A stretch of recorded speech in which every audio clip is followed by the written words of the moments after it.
যে কাজগুলো আমরা এই মোবারক সময়ে করতে পারি, আমাদের প্রত্যেকের কাছেই এই কাজগুলো বড় পরিচিত। যেমন ইফশাউস সালাম, অধিক পরিমাণে সালাম দেওয়া। সহজ না কঠিন? যেভাবে সহজ বললেন আমার কাছে মনে হয় কিছু কঠিন। সহজ না কঠিন? সহজ। কিভাবে সালাম দিবেন? মাশাআল্লাহ। আবার একটু বলেন তো কিভাবে দিবেন?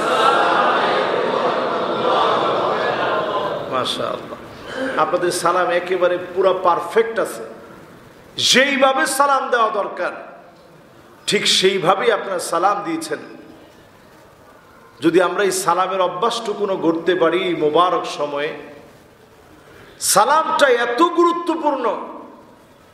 নবী আলাইহিস সালাতু ওয়াস সালাম হাদিসের মধ্যে বলছেন, আইয়ুল ইসলামি খায়রুন, ইসলামের ভিতরে সবচেয়ে কল্যাণের কাজ কোনটি?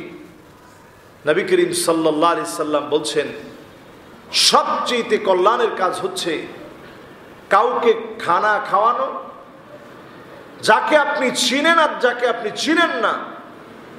দুই নম্বরই নবীজি সাল্লাল্লাহু আলাইহি সাল্লাম বললেন, কাউকে সালাম দেওয়া, যাকে আপনি চিনেন যাকে আপনি চিনেন না।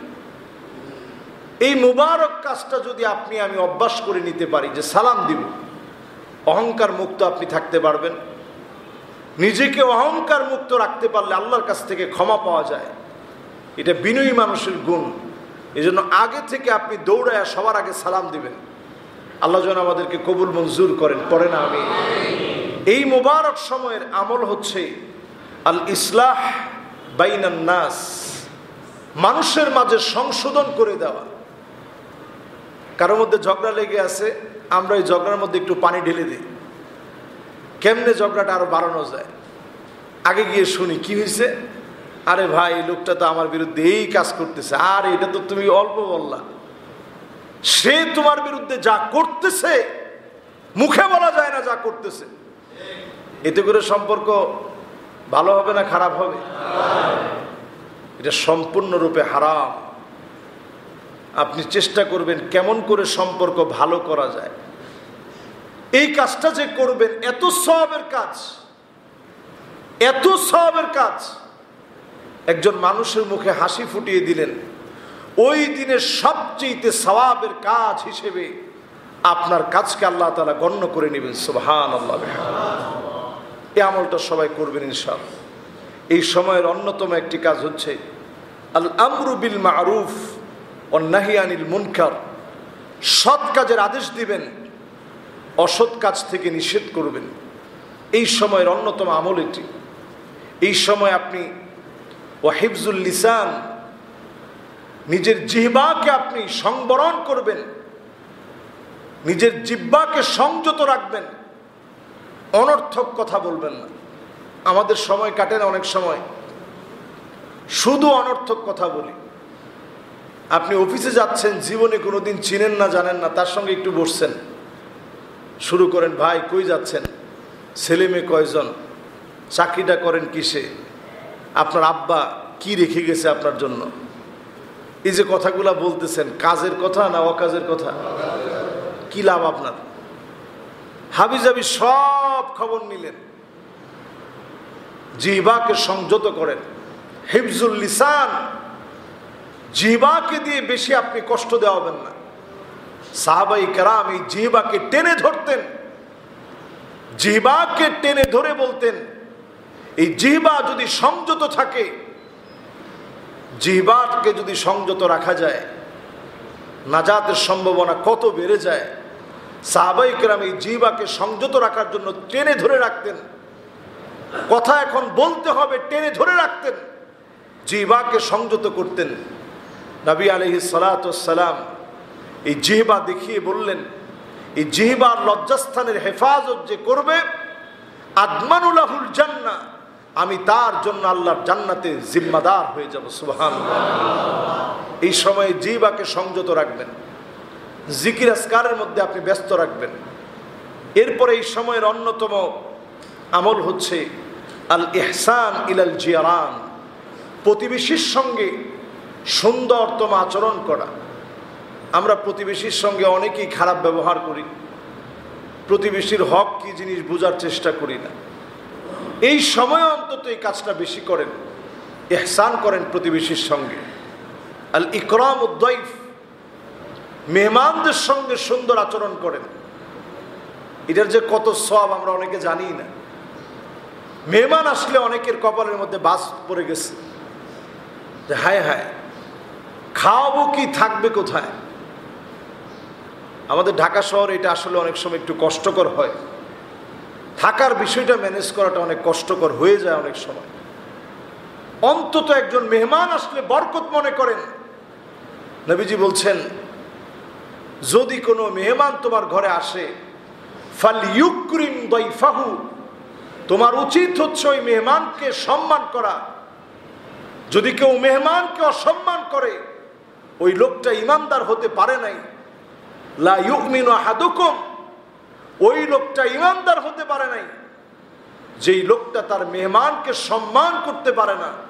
মেহমানকে সম্মান দেওয়ার মধ্যে ঈমান আছে, অসম্মান যে করবে তার ভিতরে কেমন যেন ঈমান নাই। ঈমানদার কোনো মুমিন নিজে না খায়া হলেও তার মেহমানকে সম্মান করে খাওয়াবে। পড়েন আল্লাহু আকবার। নবীজির জীবনে এমন সময় গেছে, নবীজি বের হয়েছেন, দেখে আবু বকর ওমরের চেহারাটা মলিন হয়ে আছে।